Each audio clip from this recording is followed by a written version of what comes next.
you know, there's this idea that people have a conscience. And you know what the conscience is. It's this feeling or voice you have in your head just before you do something that you know is stupid, telling you that probably you shouldn't do that stupid thing. You don't have to listen to it, strangely enough. But you go ahead and do it anyways, and then, of course, exactly what the conscience told you was going to happen inevitably happens, so that you feel even stupider about it than you would if it happened by accident. Because you know, I knew this was going to happen, I got a warning it was going to happen, and I went and did it anyways. And the funny thing too is that conscience operates within people, and we really don't understand what the hell that is. So you might say, well, what would happen if you abided by your conscience for 5 years or for 10 years? What sort of position might you be in? What sort of family might you have? What sort of relationship might you be able to forge? And you can be bloody sure that a relationship that's forged on the basis of who you actually are is going to be a lot stronger and more welcome than one that's forged on the basis of who you aren't. Now, of course, that means that the person you're with has to deal with the full force of you in all your ability and your catastrophe, and that's a very, very difficult thing to negotiate. But if you do negotiate it, well, at least you have something, you have somewhere solid to stand, and you have somewhere to live, you have a real life, and it's a great basis upon which to bring children into the world, for example, because you can have an actual relationship with them instead of torturing them half to death, which is what happens in a tremendously large minority of cases. Well, it's more than that too, because, and this is what I'll close with, and this is why I wanted to introduce Solzhenitsyn's writings to you. You see, because it isn't merely that your fate depends on whether or not you get your act together and to what degree you decide that you're going to live out your own genuine being. It isn't only your fate, it's the fate of everyone that you're networked with. And so, you know, you think, well, there's 9 billion, 7 billion people in the world. We're going to peak at about 9 billion, by the way, and then it'll decline rapidly, but 7 billion people in the world, and who are you? You're just one little dust mote among that 7 billion, and so it really doesn't matter what you do or don't do, but that's simply not the case. It's the wrong model, because you're at the center of a network. You're a node in a network. Of course, that's even more true now that we have social media. You'll know 1,000 people, at least over the course of your life. And they'll know 1,000 people each, and that puts you one person away from 1 million, and 2 persons away from 1 billion. And so that's how you're connected, and the things you do, they're like dropping a stone in a pond.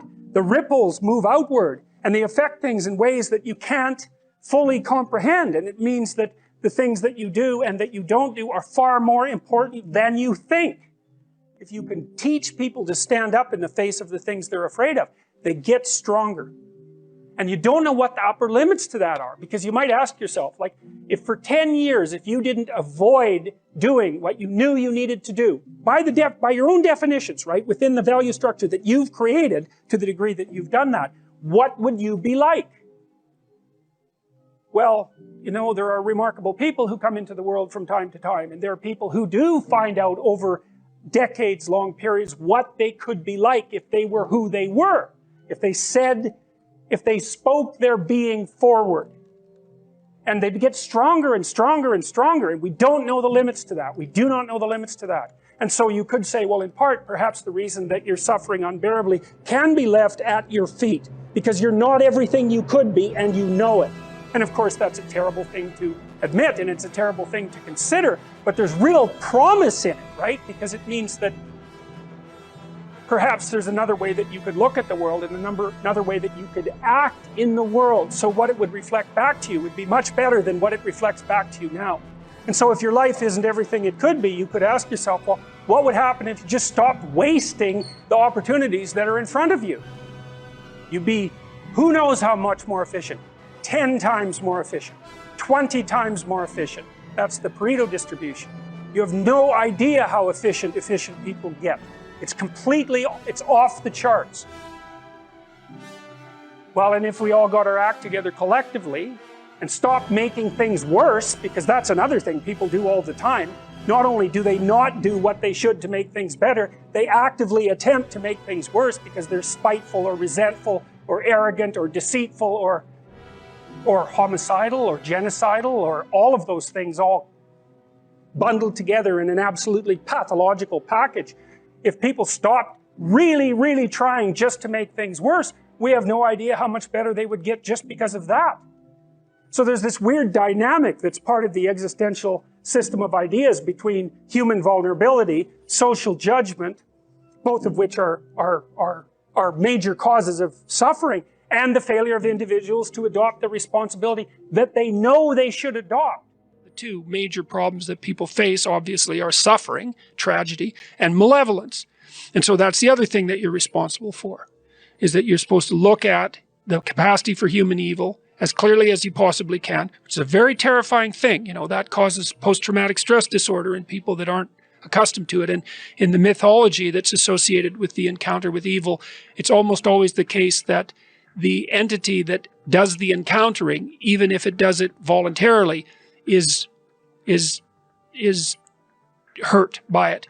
The idea would be that if you can face the malevolence and you can face the suffering, then that opens the door to your maximal potential. And then the optimistic part of that is, and this is why it's so useful to peer into the darkness, let's say, the optimistic part of that is that although the suffering is great and the malevolence is deep, your capacity to transcend it is stronger.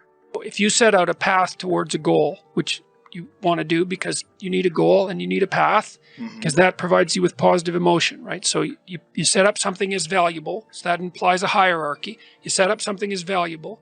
You decide that you're going to do that instead of other things, so that's kind of a sacrifice, because you're sacrificing everything else to pursue that.